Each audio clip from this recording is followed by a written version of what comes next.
ಅದು. ರಾಜ್ಯ ಸರ್ಕಾರ ಜವಾಬ್ದಾರಿ ಇಲ್ಲ, ಕೇಂದ್ರ ಸರ್ಕಾರ ಜವಾಬ್ದಾರಿ. ನಾನು ಬಾಂಗ್ಲಾದೇಶ ಅವ್ರು ವಾಸಿ ಮಾಡ್ತಾರಂತ ಇವ್ರು ಅಶೋಕ್ ಅವ್ರು ಹೇಳ್ತಾರಲ್ಲ, ಜವಾಬ್ದಾರಿ ಯಾರ್ದು? ಕೇಂದ್ರದಲ್ಲಿ ಕೇಂದ್ರ ಸರ್ಕಾರ ವಿಫಲ ಆಗೈತಿಲ್ಲ, ಅವ್ರ ಜವಾಬ್ದಾರಿ ಅದು, ರಾಜ್ಯ ಸರ್ಕಾರದ ಜವಾಬ್ದಾರಿ ಇಲ್ಲ. ಆಮೇಲೆ ಆಯಿತು, ಒಂದು ಮಾತು ನಿಮ್ಮ ಮಾಧ್ಯಮ ಮುಖಾಂತರ ನಾನು ಅಶೋಕ್ ಕೇಳಕ್ಕೆ ಬಯಸ್ತೀನಿ, ಬಾಂಗ್ಲಾದೇಶಕ್ಕೆ ಹೆಂಗೆ ಕೊಡೋಕ್ಕೆ ಸಾಧ್ಯ? ವಿರೋಧ ಪಕ್ಷ ನಾಯಕರಾಗಿದ್ದಾರೆ, ಅಷ್ಟು ತಲೆ ಬೇಡವ ಅವ್ರಿಗೆ. ಬಾಂಗ್ಲಾದೇಶ ಅವ್ರು ಕೊಡೋಕ್ಕೆ ಸಾಧ್ಯ ಅನ್ರಿ? ನಾವು ಕೊಡಬೇಕಾ? ಅಥೆಂಟಿಕ್ ಡಾಕ್ಯುಮೆಂಟ್ ಬೇಕು, ಅವ್ರ ಆಧಾರ್ ಕಾರ್ಡ್ ಇರಬೇಕು, BPL ಕಾರ್ಡ್ ಇರಬೇಕು, ಇಲ್ಲ ರೇಷನ್ ಕಾರ್ಡ್ ಇರಬೇಕು, ಇಲ್ಲಿ ಕಂಪಲ್ಸರಿ ಇಲ್ಲಿ 5 ವರ್ಷ ವಾಸ ಮಾಡಿರಬೇಕು ಅಂಥವ್ರು ಕೊಡೋದು. ಆಯಿತು, XYZ ಯಾರಿಗೋ ಕೊಟ್ವಿ ಅಂತ ತಿಳ್ಕೊಡಿ. ಈಗ RT ಅದಾಳ ಗೊತ್ತಾಗಲ್ವಾ? ಅಷ್ಟಲ್ಲೇ ಬೇಡ, ರಾಜಕೀಯ ಈ ಥರ ಹೊಲ್ಸ್ ರಾಜಕೀಯ ಮಾಡೋದ? ಹಾಂ, ಆಮೇಲೆ ಯಾವತ್ತನ BJP ಅವ್ರಿ ಬಿಟ್ಟು ಹಿಂದೂ ಮುಸಲ್ಮಾನ್ ಬಿಟ್ಟು ಯಾವತ್ತನ ಅವ್ರು ಏನಾರು ಹೇಳಿದಾರ? ಕಾಂಗ್ರೆಸ್ ಪಕ್ಷದ ಇತಿಹಾಸ ತೆಗೀರಿ ನೀವು. ಯಾವಾಗ ಚುನಾವಣೆ ಬರ್ತಾ ಇದೆ, ಜನಗಳು ಮಧ್ಯದಲ್ಲಿ ಹೋದರೆ ನಮ್ಮ ಸಾಧನೆಯನ್ನು ತೋರಿಸಿ ನಾವು ಮತ ಕೇಳ್ತೀವಿ. ನಮ್ಮ ಸರ್ಕಾರ ಇತ್ತು, ಇಂಥ ಭಾಗ್ಯಗಳು ಕೊಟ್ಟಿದ್ದೀವಿ, ಇಂಥ ಕಾರ್ಯಕ್ರಮಗಳು ಕೊಟ್ಟಿದ್ದೀವಿ, ಮುಂದೆ ನಮ್ಮ ಸರ್ಕಾರ ಬಂದರೆ ಇಂಥ ಕಾರ್ಯಕ್ರಮ ಕೊಡ್ತೀವಿ ಅಂತ ನಮ್ಮ ಮತನ ನಮ್ಮ ಸಾಧನೆಯನ್ನು ತೋರಿಸಿ ಮತ ಕೇಳ್ತೀವಿ. BJP ಅವ್ರು ಯಾವತ್ತನ ತೋರಿಸಿದಾರೆ ಹೇಳಿದಾರ?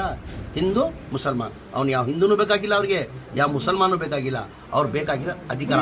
ಹೆಚ್ಚಿನ ಸಂಖ್ಯೆಯಲ್ಲಿ ನಮ್ಮ ಅಲ್ಪಸಂಖ್ಯಾತರಲ್ಲಿ, ನಮ್ಮ ಮುಸ್ಲಿಂ ಸಮಾಜದಲ್ಲೂ ಜಾತಿ ಭೇದ ಮಾಡಿ ಅಂತ ಹೇಳಿಕೊಟ್ಟಿಲ್ಲ ನಮಗೆ. ನಮ್ಮ ಇಸ್ಲಾಂ ಧರ್ಮ ಪ್ರೀತಿಯಿಂದ ಬಾಳ್ಬೇಕು, ಅಣ್ಣ ತಮ್ಮದಿರಂಗೆ ಬಾಳ್ಬೇಕು.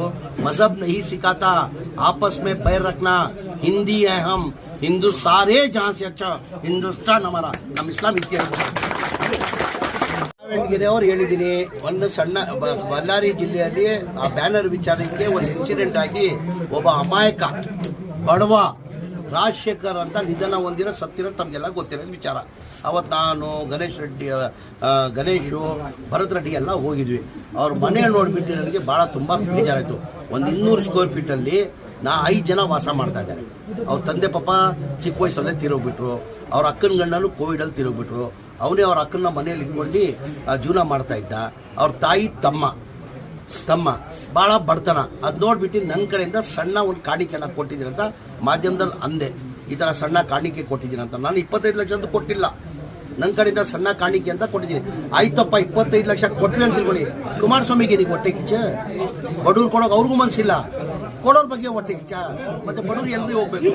ನಾನು ಕುಮಾರಸ್ವಾಮಿ ಕೇಳಕ್ಕೆ ಬಯಸ್ತಾ ಇದ್ದೀನಿ, ಬಡವ್ರು ಎಲ್ಲಿ ಹೋಗ್ಬೇಕು? ಆಯ್ತು, ಬಡವ್ರ ಕಡೆ ಖುಷಿ ಪಡಬೇಕು, ಅವ್ರಿಗೂ ಮನಸ್ಸಿಲ್ಲ, ಕೊಡೋರ ಬಗ್ಗೆ ಹೊಟ್ಟೆ ಕಿಚ್ಚು ಪಡ್ತಾರಲ್ರಿ. ಎಲ್ಲರಿಗೂ ಇರಕ್ಕೆ ವ್ಯವಸ್ಥೆ, ಬೆಡ್ ವ್ಯವಸ್ಥೆ, ಟಾಯ್ಲೆಟ್ ವ್ಯವಸ್ಥೆ ಎಲ್ಲ ಮಾಡಿದ್ರು. ಅವ್ರ ಪಾಪ